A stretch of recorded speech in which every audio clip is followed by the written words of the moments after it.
ولا رسول بعده ولا معصوم بعده ولا رسالة بعد رسالته ولا نبوة بعد نبوته ولا أمة بعد أمته سيد الخلائق والبشر محمد رسول الله والذين معه صديقا فاروقا غنيا عليا حسنا حسينا صلى الله تعالى عليه وعلى آله وأصحابه وأزواجه وعترته وأصحابه أجمعين. أما بعد فأعوذ بالله من الشيطان الرجيم. بسم الله الرحمن الرحيم. ولقد بعثنا في كل أمة رسولا أن اعبدوا الله واجتنبوا الطاغوت. عن معاذ بن جبل رضي الله تعالى عنه قال: أوصاني خليلي رسول الله صلى الله عليه وسلم ب10 كلمات. قال: ألا تشرك بالله شيئا وإن قتلت أو حرقت أو صلبت أو كما قال عليه الصلاة والسلام. اللهم صل على محمد وعلى آل محمد كما صليت على إبراهيم وعلى آل إبراهيم إنك حميد مجيد. اللهم بارك على محمد وعلى آل محمد كما باركت على إبراهيم وعلى آل إبراهيم إنك حميد مجيد. مرکز اہل سنہ والجماعت خانقاہ حنفیہ سرگودا پاکستان، استاد محترم شیخ طریقت متکلم اسلام مولانا محمد الیاس گھومن صاحب حفظہ اللہ کے زیر نگرانی منعقد ہونے والا یہ 14واں سالانہ 2 روزہ خانقاہی اجتماع، جس کی دوسری نشست میں میں اور آپ حضرات تشریف فرما ہیں. حضرت استاد محترم دامت برکاتہم العالیہ اپنے خانقاہی اجتماعات اور دورات کے حوالے سے ایک جملہ بارہا ارشاد فرمایا کرتے ہیں کہ ہمارے اجتماعات میں آنے کی بنیادی اغراض 3 ہیں. نمبر 1 تصحیح عقائد، نمبر 2 تصحیح اعمال اور نمبر 3 تصحیح اخلاق. اپنے عقائد کو درست کرنا، اپنے اعمال کو درست کرنا اور اپنے اخلاق کو درست کرنا. اور بحمد اللہ تعالی مرکز اہل سنہ والجماعہ خانقاہ حنفیہ میں ان تینوں پر زور دیا جاتا ہے. تو آج کی اس مجلس میں پہلا شعبہ تصحیح عقائد میں سے جو بنیادی عقیدہ توحید ہے، اس پر چند معروضات آپ حضرات کی خدمت میں پیش کرنی ہے. قرآن کریم میں عموماً مکی صورتوں میں اللہ تبارک و تعالی نے جو عقائد بیان فرمائے ہیں وہ 3 ہیں. نمبر 1 عقیدہ توحید، نمبر 2 عقیدہ رسالت اور نمبر 3 عقیدہ آخرت، عقیدہ قیامت. عقیدہ توحید کے حوالے سے 3 باتیں سمجھنا ضروری ہیں. نمبر 1 وجود باری تعالی، نمبر 2 توحید باری تعالی اور نمبر 3 معیت باری تعالی. وجود باری تعالی کا معنی اللہ ہے اور توحید باری تعالی کا معنی اللہ ہی ہے یا اللہ یکتا ہے، اللہ وحدہ لا شریک ہے. اور معیت باری تعالی کا معنی اللہ ہر جگہ حاضر اور ناظر ہے. اہل سنت والجماعت احناف دیوبند کے عقائد و نظریات میں یہ تینوں عقائد ہیں. ہم وجود باری تعالیٰ کو بھی مانتے ہیں، ہم توحید باری تعالیٰ کو بھی مانتے ہیں، ہم معیت باری تعالیٰ کو بھی مانتے ہیں. اور ان تینوں پر قرآن و سنت اسلاف سے دلائل موجود ہیں. اگر بات وجود باری تعالیٰ پر دلائل کی جائے، وجود باری تعالیٰ پر دلائل قرآن سے بھی موجود ہیں، وجود باری تعالیٰ پر دلائل نبوت کے فرمان سے بھی موجود ہیں، وجود باری تعالیٰ پر دلائل عقل کی روشنی میں بھی موجود ہیں. لیکن چونکہ جو لوگ اللہ کے وجود کو نہیں مانتے، ان کے سامنے قرآن سے دلائل پیش کیے جائے، ان کے سامنے نبی کے فرمان سے دلائل پیش کیے جائے، شاید ان کے لیے مفید نہ ہو، شاید وہ اس سے نفع نہ اٹھا سکیں. کیوں؟ وہ تو وجود خدا کو ہی نہیں مان رہے. جب انہوں نے وجود خدا کا انکار کر دیا، اب ان کے سامنے قرآن و سنت کے دلائل سے شاید اتنا نفع نہیں ہوگا، تو وجود خدا پر دلائل عقل سے بھی موجود ہیں۔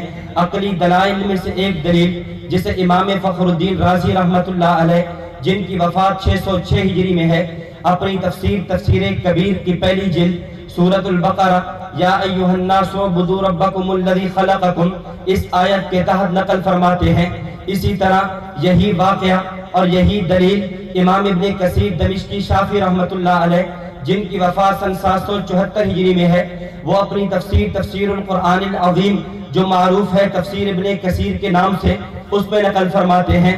امام رازی اور امام ابن کثیر رحمت اللہ علیہ یہ دونوں حضرات ایک واقعہ نقل فرماتے ہیں کانا ابو حنیفہ سیفاً علی الدہریہ، امام اعظم ابو حنیفہ رحمت اللہ علیہ جس طرح بہت بڑے فقیہ تھے، بہت بڑے محدث تھے، علم عمل میں بہت آگے تھے، اسی طرح علم الکلام کے بھی امام تھے، مختلف فرقہ ضالہ سے، فرقہ باطلہ سے مناظرے اور مباحثے فرمایا کرتے تھے۔ ایک مرتبہ امام صاحب رحمت اللہ علیہ قائد فی المسجد، مسجد میں تشریف فرما ہیں، کچھ لوگ جو اللہ کے وجود کو نہیں مانتے، اللہ کے وجود کا انکار کرتے ہیں، دہریہ لوگ، وہ امام صاحب رحمت اللہ علیہ کی خدمت میں آئے۔ امام صاحب رحمت اللہ علیہ سے آ کر گفتگو کرنا چاہی۔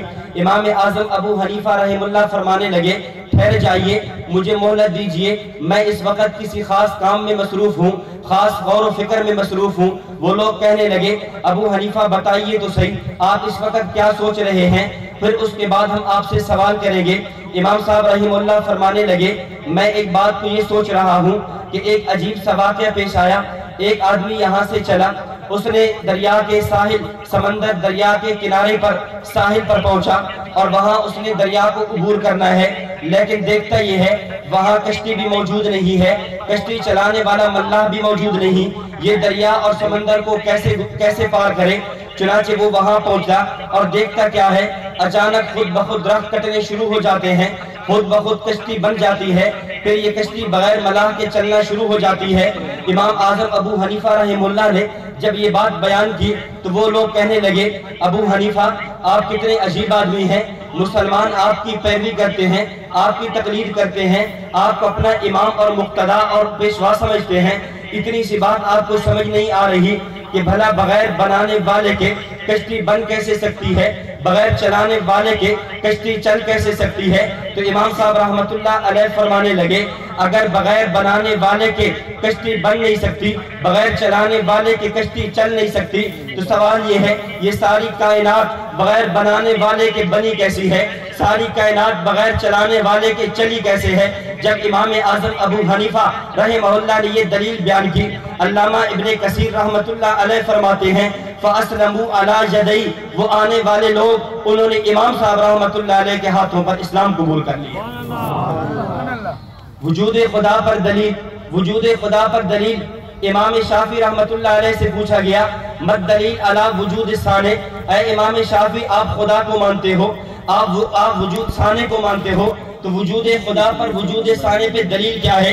امام شافعی رحمت اللہ علیہ فرمانے لگے الدلیل علی وجود ثانی ورقۃ التوت، ثانی پہ وجود پر دلیل اس درخت کا پتا ہے، درخت کے پتے کو دیکھیے، ایک ہی پتا ہے، یہ پتا ہرن بھی کھاتی ہے، یہی پتا گائے اور بھینس اور اونٹنی بھی کھاتی ہے، یہی پتا شہد کی مکھی بھی کھاتی ہے، لیکن شہد کی مکھی اسی درخت کے پتے کو کھائے اور وہ شہد دیتی ہے، اسی درخت کے پتے کو بکری اور گائے کھائے وہ اس سے دودھ دیتی ہے، درخت کے اسی پتے کو شہد کی مکھی کھائے وہ شہد دیتی ہے، اسی درخت کے پتے کو ہرن کھائے وہ مسک دیتی ہے۔ تو ایک ہی درخت کا پتا ہے، مختلف چیزیں کھانے سے مختلف چیزوں کا باہر آنا، یہ دلیل ہے اس بات کی کوئی ایسی ذات تو ہے جو ذات اس بات کے کرنے پر قادر ہے، یہ تغیر اور تبدل پر قادر ہے۔ علامہ ابن کثیر فرماتے ہیں جب امام شافعی رحمت اللہ علیہ نے یہ دلیل بیان کی فَأَسْلَمَ 17 رَجُلًا، وہاں پر موجود 17 آدمیوں نے اسلام قبول کر لیا۔ اسی طرح ہمارا دوسرا نظریہ وجود باری تعالیٰ کے بعد توحید باری تعالیٰ، ہم اللہ کے وجود کو بھی مانتے ہیں، اللہ کی توحید کو بھی مانتے ہیں۔ توحید کا معنی اللہ ہی ہے، توحید کا معنی اللہ یکتا ہے، اللہ وحدہ لا شریک ہے۔ اس پر قرآن و سنت سے کئی دلائل موجود ہیں۔ حضرت آدم علیہ السلام سے لے کر امام الانبیاء سرور کائنات صلی اللہ علیہ وسلم تک آنے والے ہر نبی نے جب امت کو پیغام دیا، امت کو دعوت دی، تو امت کو جو بنیادی دعوت دی ہے وہ دعوت توحید ہے۔ اللہ تعالیٰ فرماتے ہیں وَلَقَدْ بَعَثْنَا فِي كُلِّ أُمَّةٍ رَسُولًا أَنِ اعْبُدُوا اللَّهَ وَاجْتَنِبُوا الطَّاغُوتَ۔ ہم نے جب بھی کسی قوم میں، جب بھی کسی جماعت میں نبی کو بنا کر بھیجا ہے، اس آنے والے نبی کی دعوت کی بنیاد یہ تھی أَنِ اعْبُدُوا اللَّهَ، اللہ کی عبادت کرو، اللہ کو وحدہ لا شریک سمجھو، وَاجْتَنِبُوا الطَّاغُوتَ، طاغوت کی عبادت سے بچو۔ طاغوت سے کیا مراد ہے؟ مفتی اعظم بغداد علامہ آلوسی آفندی رحمت اللہ علیہ نے روح المعانی میں لکھا کل ما عبد من دون اللہ، اللہ کے علاوہ کسی کو بھی پکارا جائے، اللہ کے علاوہ کسی کے سامنے بھی سجدہ کیا جائے، اللہ کے علاوہ کسی کے سامنے جھکنا، یہ طاغوت ہے۔ قرآن کریم نے انبیاء کرام علیہ السلام کی جو تقاریر نقل کی ہے، ہر آنے والے نبی کی جو بنیادی دعوت تھی وہ یہی تھی۔ سورۃ الشعراء، سورۃ الاعراف اور دیگر کئی صورتوں میں اللہ رب العزت نے انبیاء کرام علیہ السلام کی خطابات کو، تقاریر کو نقل کیا۔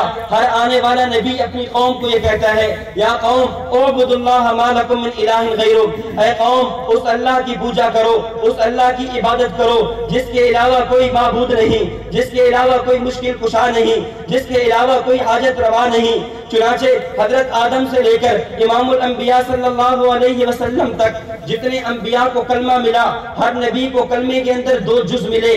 پہلے جز کو توحید کہتے ہیں، دوسرے جز کو رسالت کہتے ہیں۔ جز ثانی تو بدلا ہے، جز اول نہیں بدلا۔ لا الہ الا اللہ آدم صفی اللہ، لا الہ الا اللہ نوح نجی اللہ، لا الہ الا اللہ ابراہیم خلیل اللہ، لا الہ الا اللہ اسماعیل ذبیح اللہ، لا الہ الا اللہ داؤد خلیفۃ اللہ، لا الہ الا اللہ موسیٰ کلیم اللہ، لا الہ الا اللہ عیسیٰ روح اللہ، لا الہ الا اللہ محمد الرسول اللہ۔ آنے والے ہر نبی کا کلمے کا جز ثانی تو بدلا ہے، جز اول ایک رہا۔ یہ اس بات کی دلیل ہے توحید کا پیغام تمام شرائع میں ایک تھا، اور توحید کی اتنی اہمیت تھی اللہ نے ہر نبی کو توحید بیان کرنے کا حکم دیا، ہر نبی نے توحید بیان کی۔ چنانچہ اگر صحابہ کرام رضوان اللہ علیہ اجمعین کی تعلیمات میں غور کیا جائے، امام حیثمی رحمت اللہ علیہ جن کی وفات سن 860 ہجری میں ہے، وہ اپنی کتاب مجمع الزوائد و منبع الفوائد میں ایک صحابی رسول جو اللہ رب العزت کی وحدانیت کا، اللہ کے عالم الغیب ہونے کا، اللہ کے حاضر اور ناظر ہونے کا، اللہ کے مختار کل ہونے کا تصور اور نظریہ اپنی ایک دعا میں یوں ارشاد فرماتے ہیں۔ صحابی رسول کہتے ہیں یا من لا تراہ العیون، اے وہ ذات جو ساری کائنات کو دیکھ رہی ہے، اس کو کوئی نہیں دیکھ سکتا۔ ولا تخالطہ الظنون، وہم و گمان کرنے والے، اس کے بارے میں سوچنے والے سوچتے رہیں، اس سوچ کی کیفیت جہاں تک بھی پہنچے اللہ کی ذات کے بارے میں پوری حقیقت سوچی نہیں جا سکتی۔ ولا یصف الواصفون، اللہ وہ ہے، سارے لوگ اللہ کی تعریف بیان کرتے رہیں، تعریف اس کی بیان نہیں کر سکتے، اللہ وہ ذات ہے۔ ولا یخشى الدوائر ولا تغیرہ الحوادث، جس کو حوادثات زمانہ کا خوف نہیں، جس کو سردی اور گرمی کا خطرہ نہیں۔ یعلم مساقیل الجبال، اللہ وہ ہے جو پہاڑوں کے اوزان کو جانتا ہے۔ ومکائل البحار، اللہ وہ ہے جو سمندروں کے اندر موجود پانیوں کی مقدار اور تعداد کو جانتا ہے۔ وعدد قطر الامطار، اللہ وہ ہے جو بارش کے قطروں کی تعداد کو جانتا ہے۔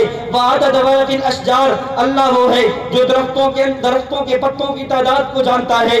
وعدد ما اظلم علیہ اللیل، رات جن چیزوں کو ڈھانپ لیتی ہے، تاریک کر لیتی ہے، وہ ذات ان کو بھی جانتا ہے۔ وعدد ما اشرق علیہ النہار، جن چیزوں کا اجالا کر لیتا ہے وہ ذات اس کو بھی جانتی ہے۔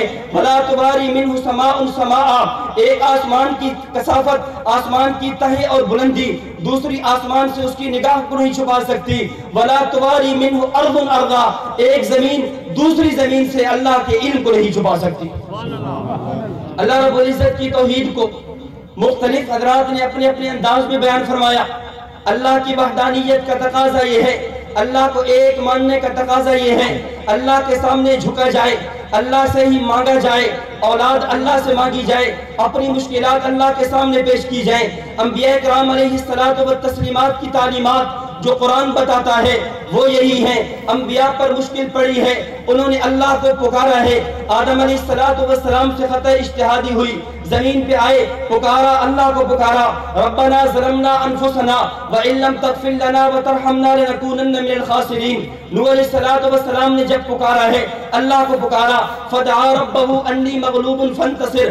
حضرت ابراہیم علیہ السلام نے اولاد مانگی، اللہ سے مانگی، رب ہب لی من الصالحین۔ حضرت زکریا نے اولاد مانگی، حضرت مریم علیہ السلام کے پاس آئے اور آ کر دیکھتے ہیں حضرت مریم کے پاس بے موسم پھل موجود ہیں۔ حضرت زکریا پوچھتے ہیں، یا مریم انا لک ھذا، اے مریم بے موسم پھل کہاں سے آئے؟ حضرت مریم جواب دیتی ہیں، قالت ہوا من عند اللہ، اے زکریا یہ پھل اللہ کی طرف سے آئے ہیں۔ جب حضرت زکریا نے حضرت مریم کے پاس بے موسم پھل دیکھے، حضرت زکریا علیہ السلام نے حضرت مریم کی کرامت کا انکار نہیں کیا، حضرت مریم کے خدا سے مانگا۔ میرے شیخ، میرے مربی متکلم اسلام اس آیت کی شرح یوں فرمایا کرتے ہیں، اپنی کتاب دروس القرآن کی پہلی جلد میں اس کی شرح یوں لکھی ہے۔ استاد جی دامت برکاتہم العالیہ فرماتے ہیں، حضرت زکریا کا مریم علیہ السلام کے پاس آنا اور آ کر پوچھنا، حضرت مریم کا بتانا کہ یہ پھل اللہ کی طرف سے آئے۔ حضرت زکریا نے مریم کی کرامت کا انکار نہیں کیا اور حضرت مریم کے پاس بے موسم پھل دیکھ کر حضرت مریم سے نہیں مانگا بلکہ مریم کے خدا سے مانگا۔ معلوم یہ ہوا نبی کا معجزہ دیکھ کر نبی سے مانگنا، نبی ولی کی کرامت دیکھ کر ولی سے مانگنا، یہ طرز عیسائیت کا ہے۔ اور نبی کا معجزہ دیکھ کر نبی سے نہیں، نبی کے خدا سے مانگنا، ولی کی کرامت دے کر ولی سے نہیں، ولی کے خدا سے مانگنا، یہ طرز انبیاء اور یہی طرز اہل سنت والجماعت ہے۔ سبحان اللہ، تکبیر، زکریا علیہ السلام کا دعا مانگنا، اولاد مانگی، اللہ سے مانگی، اس سے معلوم یہ ہوا اللہ رب العزت کو وحدہ لا شریک سمجھا جائے، اللہ ہی کو مشکل کشا سمجھا جائے، اللہ کو حاجت روا سمجھا جائے، اللہ کے سامنے جھکا جائے، اللہ کے علاوہ کسی غیر کے سامنے سجدہ نہ کیا جائے، اللہ کے علاوہ کسی اور کے سامنے جھکا نہ جائے۔ آج جو یہ تصور جو بعض لوگ کہہ دیا کرتے ہیں، جن ککڑ دے پتر، جن گڑ دی روڑی دے پترہ دی جوڑی، معین الدین چشتی پار لگا دے چشتی، یہ تعلیمات انبیاء کی نہیں ہے۔ انبیاء کرام علیہ الصلوۃ والتسلیمات موجود ہیں، ان سے پہلے انبیاء کی قبریں موجود ہیں۔ کوئی نبی اولاد مانگنے کے لیے کسی نبی کی قبر پہ نہیں گیا، کوئی نبی اولاد مانگنے کے لیے کسی نبی کے سامنے نہیں جھکا۔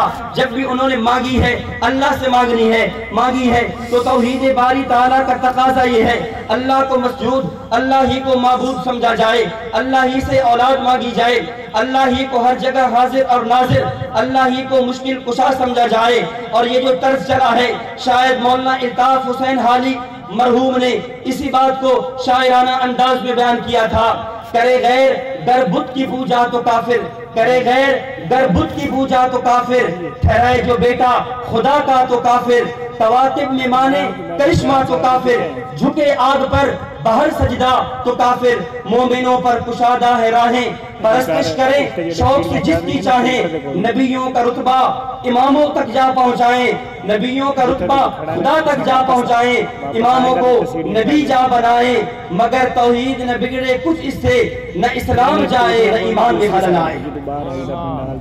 تو تیسری چیز، ہمارا تیسرا عقیدہ معیت باری تعالیٰ، ہم اللہ رب العزت کی ذات وجود کو بھی مانتے ہیں، اللہ کی توحید کو بھی مانتے ہیں، اللہ کی معیت کو، معیت کا معنی یہ ہے اللہ رب العزت کی ذات ہر جگہ حاضر اور ناظر ہے۔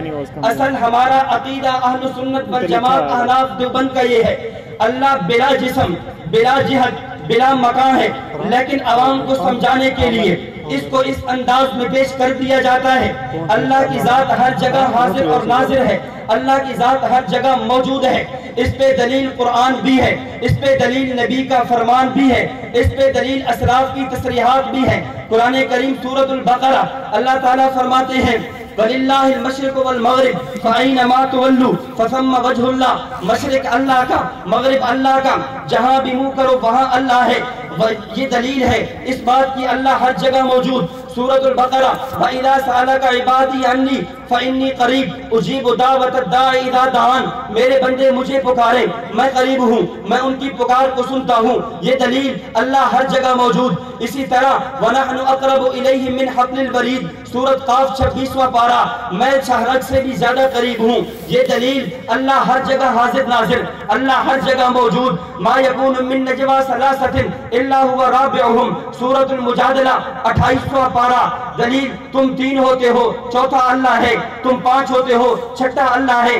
دلیل اللہ ہر جگہ موجود، اللہ ہر جگہ حاضر ناظر. احادیث میں اور کہیے اللہ نبی اکرم صلی اللہ علیہ وسلم نے فرمایا ارحموا من فی الارض یرحمکم من فی السماء، تم زمین والوں پر رحم کرو، آسمان والا تم پر رحم کرے گا. دلیل اللہ ہر جگہ موجود. اسی طرح اسلاف کی تصریحات کو دیکھیے. مجدد الفسانی رحمت اللہ علیہ نے اپنے مکتوبات میں لکھا اللہ ہر جگہ موجود ہے. قطب الارشاد حضرت علامہ رشید احمد گنگوہی رحمت اللہ علیہ نے مکاتیب رشیدیہ میں لکھا اللہ ہر جگہ موجود ہے. حکیم الامہ مجدد الملہ حضرت مولانا اشرف علی تھانوی رحمت اللہ علیہ نے اپنی آخری تصنیف بوادر النوادر میں لکھا اللہ ہر جگہ موجود ہے. اسی طرح حضرت مولانا مفتی محمود حسن گنگوہی رحمت اللہ علیہ نے فتاوی محمودیہ ملفوظات فقیہ الامت میں لکھا اللہ ہر جگہ موجود ہے. میرے استاد میرے اور آپ کے شیخ متکلم اسلام مولانا محمد الیاس گھمر صاحب حفظہ اللہ نے اپنی ایک نہیں اپنی 4 کتابوں میں کتاب العقائد، اسلامی عقائد، شرح عقیدہ طحاویہ، شرح الفقہ الاکبر میں لکھا اللہ ہر جگہ موجود. ان تمام دلائل سے ثابت ہوا اللہ کی ذات ہر جگہ حاضر اور ناظر ہے، اللہ کی ذات ہر جگہ موجود ہے. تو میں اپنی بات کا خلاصہ عرض کرنے لگا ہوں. اہل سنت والجماعت احناف دیوبند اللہ کے وجود کو بھی مانتے ہیں، اللہ کی توحید کو بھی مانتے ہیں، اللہ کی معیت اللہ کے ہر جگہ ہونے کو بھی مانتے ہیں. اللہ وجود خدا پر بھی دلائل موجود، توحید خدا پر بھی دلائل موجود، معیت خدا پر بھی دلائل موجود. اللہ رب العزت مجھے اور آپ کو اہل سنت والجماعت احناف دیوبند کے عقائد پر کاربند رکھے اور اس پر ہونے والی شبہات ان کے جوابات اخلاص کے ساتھ دینے کی توفیق عطا فرمائے. وآخر دعوانا ان الحمدللہ رب العالمین. Subscribe to our channel by clicking the subscribe button. Click the bell button and enjoy the latest uploads from our channel.